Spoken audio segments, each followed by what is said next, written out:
রাসূল সাল্লাল্লাহু আলাইহি ওয়াসাল্লাম বলেছেন, সবচেয়ে সুখী মানুষটাকে, পৃথিবীর সবচেয়ে সুখী মানুষটাকে কাল কিয়ামতের মাঠে আল্লাহ পাক এক মুহূর্ত সময়ের জন্য জাহান্নামে ঢুকাই দেবেন।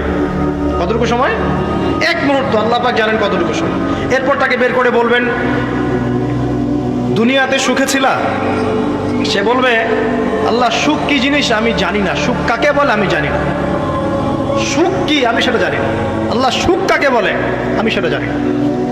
আর এই পৃথিবীর সবচাইতে নির্যাতিত, নিপীড়িত এবং দুঃখ ক্লেশে ভরা মানুষটাকে আল্লাহ পাক এই এক মুহূর্তের জন্য জান্নাতে ঢুকিয়ে দেবে, দিয়ে বের করে নিয়ে আসবে। বলবেন যে দুনিয়াতে দুঃখে ছিলা, কষ্টে ছিলা? এই ব্যক্তি বলবে, আল্লাহ কষ্ট কি জিনিস আমি জানি না, কষ্ট কাকে বলে আমি কষ্টের সংজ্ঞাই জানি না। এই ব্যক্তির তাকদিরে কি হবে পরে? এই ব্যক্তি জান্নাতের আরফ নামক